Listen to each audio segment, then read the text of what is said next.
No. 3 divided by 2 first. 3.3548 minus 3 over 2 times 3 times 1. 5.56.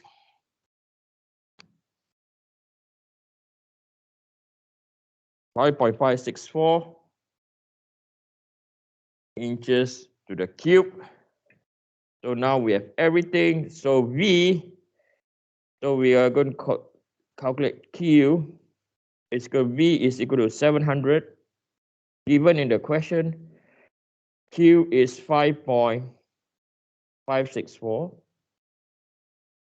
Divide by I, which is 337.43. Okay. So this whole thing is equal to 100 divided by S. So therefore S is equal to 100 times by 337.43 divided by 700 divided by 5.564 is equal to 8.663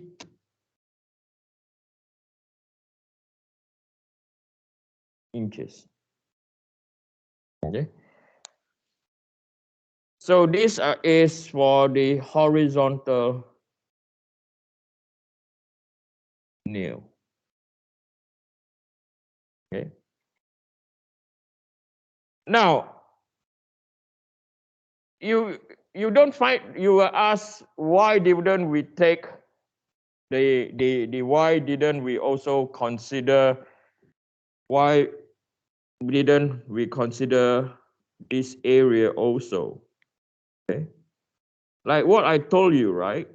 The most important thing to take note is the member will distribute the load. Means once a member has the load, then it will what? Transmit.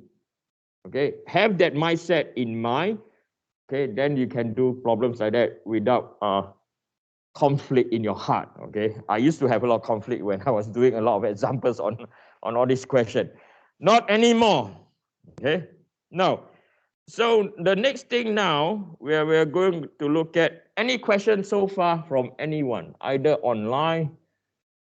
Okay, Samuel asks, well, we always take Q where maximum failure occurs. Samuel, the thing about this problem is it's made up of members, and where the region will fail is at the joints. If this is a solid piece, okay, you might be right.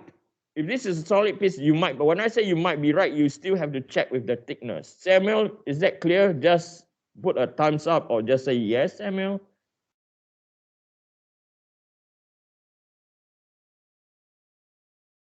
Okay, how could you go over how we know that the red parts will failure occur? I'm just trying to. So failure will occur at the joints. Okay, so the joints,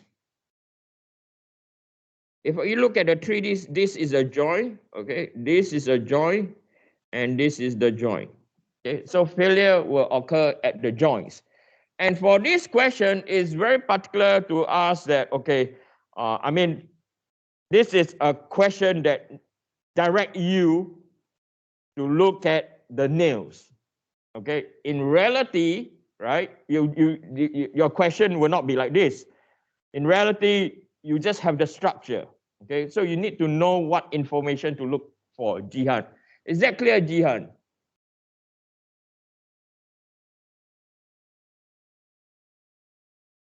Yeah, I think Jihan is okay or not. He'll say something. Okay, so the next one, we are going to look into the vertical nail splicing. Okay, we're going to look into the vertical. What I'll do is I will copy this whole image and paste here.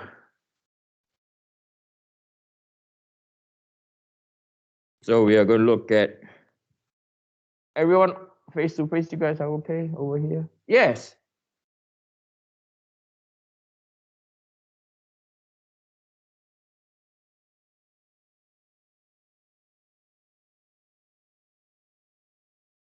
This one, the nail is not connected.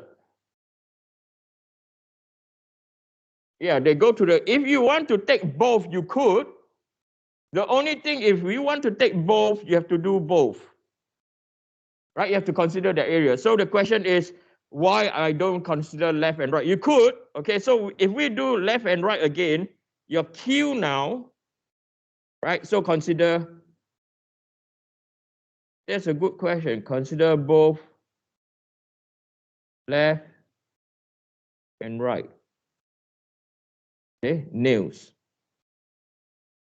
You could do that. So now your Q, because you consider both left and right, your Q will be twice of what? 5.564. Yes or no? So 2 times by 5.564 is equal to 11.128 inches to what? Cube. So when you come to find your Q now it will be 700 multiplied by 5.564. Right? Divide this still change. No. Yeah, right. 11.128 divide by 33 or 337.43. Right? Now over the other side you have to multiply by what? 2. Why? Because you are going to consider what? Left and right nails. Okay, so the answer will still be the same. Okay, are we clear? Even take both sides, fine. Okay. Travel in general, do we have to check if the joints are weaker than the material? Travel, the answer is usually always yes. Okay, in real engineering practice, you always have to check. Okay, but most of the time, where it will fail by the law of nature, is going to be the joints. Okay, that's why our weakest link in a human body is always our elbow, our knees, things like that. But as an engineer, we will always check. Trevor, does that make sense? Right. So next, we are going to look at the vertical, okay, vertical nail spacing. The vertical nail spacing is more straightforward, right? Because everything is going to come to the center.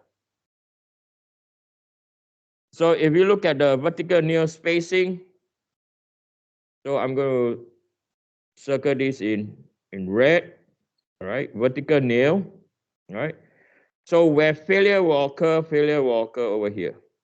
Where I'm drawing a dark red line. Okay, so this is where failure will occur.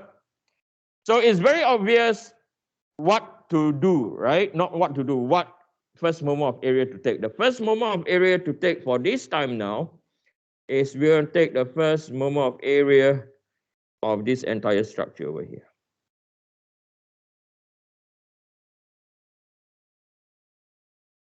And the reason why, because the shear flow in the minor web, right? This is our minor web.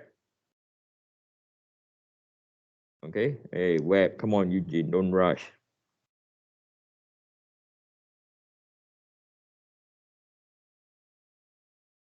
Okay, so our minor webs, right? So the shear flow from the minor webs will all flow into the what? All were flowing into the flange, right? Occupy the shear flow, occupy the flange, and then from the flange through the nail, it will transmit to the what? To the major web. Okay. So by looking at it this way, you know what is the first moment of area to analyze already. Okay, so now the Q will be equal to the Q of the minor webs plus by Q of the flange. So Q of the minor web we found out is both 11.128. Okay. So 11.128 I plug directly from here. Okay. Plus by the width is 10, the depth is 1 and 3.3548 minus by half, that's the y bar. So this will come out to be 3.3548 minus 0.5 times 10 times 1. So it's plus by 11.128. It's equal to 39.676.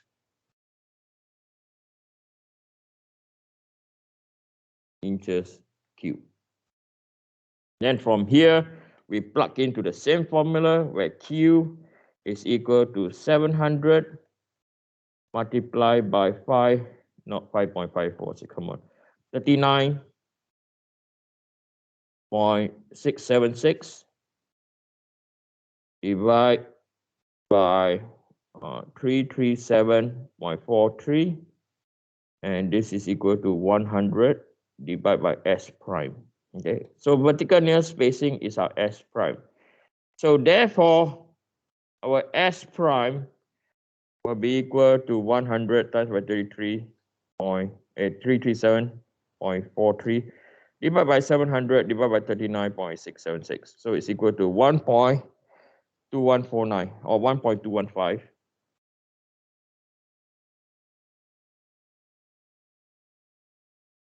Okay, so this is the vertical nail.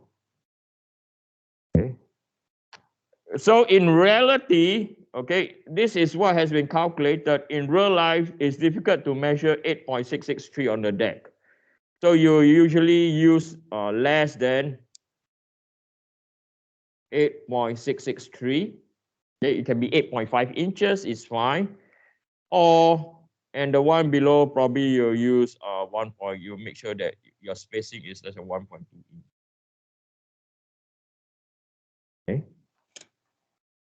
So I like this example because this example again help us solidify our understanding about the shear flow distribute in the member and the nails transmit the load. Okay. Question from anyone so far? Don't be worried about your math, okay? All your math are better than mine, I'll tell you that, okay? You guys have math tonight, am I right? Okay, if I were to sit that test, I would have failed, okay? So all your math are better than mine, okay? Right, so the next topic, so we are not going to do anything on longitudinal shear anymore. We are done. So the next topic that we are going to, I'll let you guys, some of you are copying, I'll let you copy some more.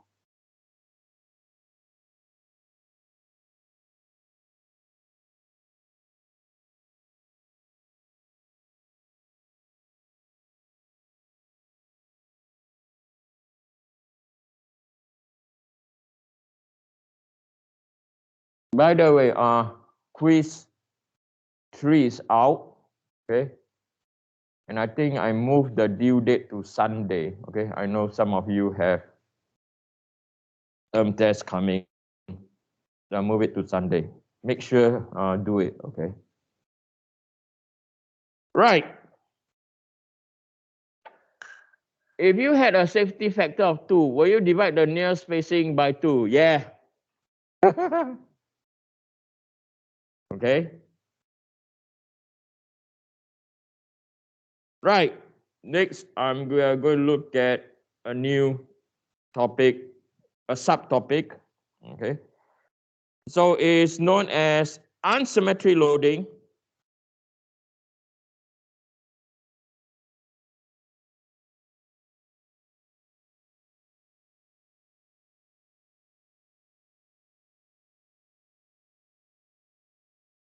Of thin wall members.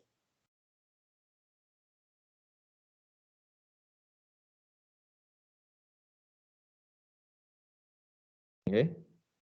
Specifically, highlight down here is thin wall members. Okay. So this will only happen in thin wall. In regular wall, it will not happen at all. Okay. What do I mean by thin wall? This will happen. Regular wall, this will not happen. So I want you to pay attention to the diagrams that I posted online. Okay.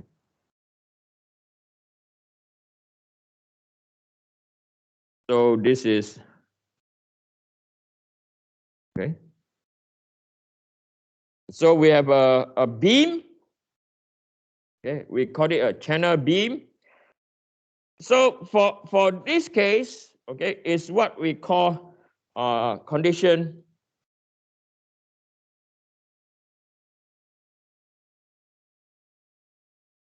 of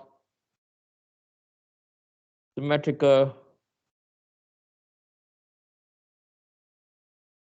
loading.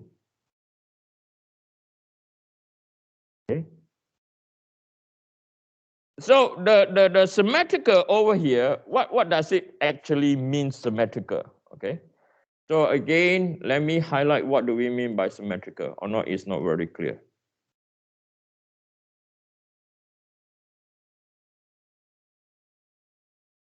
So for this case, symmetrical, if that is the cross-sectional view, again, you can get this on Avenue to Learn. If we say it's symmetrical, what do we actually mean? Okay. So where the shear